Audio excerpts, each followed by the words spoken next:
story of a people is told best by those who live it out daily.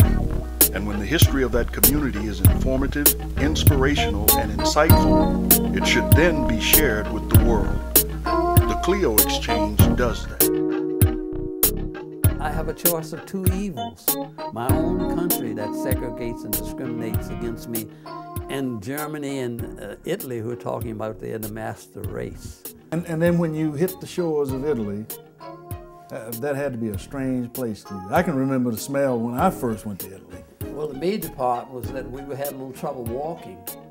Oh yeah, right. Sea legs. Like that, and so everybody on the shore like amused at us staggering around like we were drunk or something. Right. Including the sailors on the ship, because you know they were used to it. Yeah, they just had a ball laughing at these grown men. Yeah.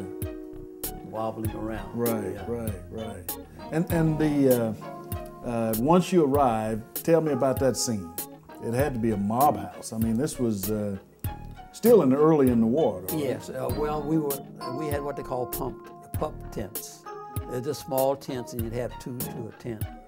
So we had set up in what they call the staging area that we went to wait to see what kind of orders that you would get. So we had nothing much to do but sit around and play cards and talk to each other.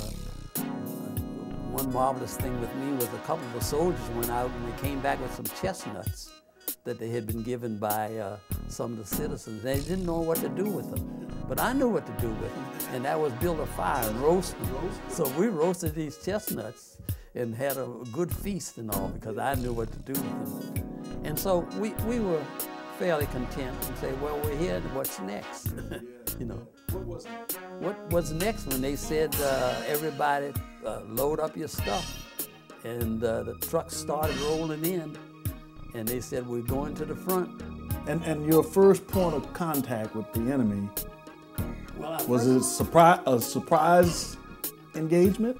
Well, what we did was, it was part of the 370th. Now, that was our sister regiment that had already launched an attack and had taken a mountain, a small mountain, composed of olive groves. Olive trees were circular-like. And they had already taken this mountain from the Germans, and they had dug foxholes. So we were to take over their positions. They were coming back for relaxation, getting themselves together.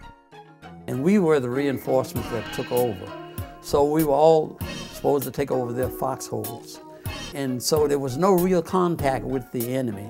The real contact was at a distance. And it happened when another group came in to set up a machine gun near where we were. And the Germans are on a higher mountain. And they were aware that this machine gun was being set up. And they started firing what they call the 88mm cannons.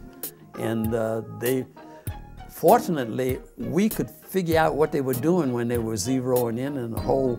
And they were after this machine gun emplacement. And so we said, well, we better move. And right after we moved, they almost fired these 88mm almost in the foxholes. That's how accurate they were. So that was our first contact.